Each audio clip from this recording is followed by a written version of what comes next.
இனிமே எனக்கு கிரிக்கெட்டே வேணாம் அப்படின்னு எல்லாத்தையும் தூக்கி போட்டு போன அந்த பையன்கிட்ட அப்பா ஒரு வார்த்தை சொல்றாரு. என்ன வார்த்தை?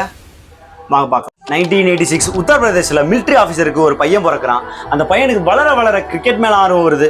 அதை பார்த்து அந்த அப்பா அந்த சின்ன வயசுல யாருமே எடுக்காத முடிவை அந்த பையனை எடுக்க வைக்கிறாரு. அதுதான் தான் சொந்த ஊரை விட்டுட்டு லக்னோ ஹாஸ்டல்ல சேர்த்து விடுறாரு, ஸ்போர்ட்ஸ் ஸ்கூல்ல. அங்க அவன் நல்லா பிராக்டிஸ் பண்ணிட்டு வந்துட்டு இருக்கான். அவன் பேட்டிங் திறமை பார்த்து பெருமைப்படுறதுக்கு 10 பேர் இருந்தாலும் அதே பேட்டிங் திறமையை பார்த்து பொறாம்பட 10 பேர் இருந்தாங்க. அங்க உள்ள பசங்களாம் இவன் கோச்சு கிட்ட நல்ல பேர் வாங்குறான்னு சொல்லிட்டு இவனை டெய்லியும் டார்ச்சர் பண்றாங்க.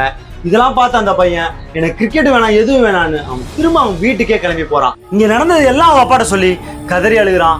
அப்பா அந்த அப்பா, நீ இந்த பிரச்சனையை பார்த்து பயந்து ஓடனா நீ வரப்போற எல்லா பிரச்சனைக்கும் நீ பயந்துதான் ஓட போற, அதனால துணிஞ்சு ஃபேஸ் பண்ணு அப்படின்னு சொல்றாரு. அந்த வார்த்தையை கேட்ட அந்த பையன் திரும்ப அவன் பையன் எடுத்துட்டு அதே ஸ்கூலுக்கு போன அந்த பையன் தான் வெறும் 19 வயசுல இந்தியா டெபியூ பண்ணி first Indian to score century in all 3 formats, 5000க்கு மேற்பட்ட IPL runs, 4 time IPL championship, சின்ன தலைன்னு செல்லமா அழைக்கப்படுற அந்த பையன் தான்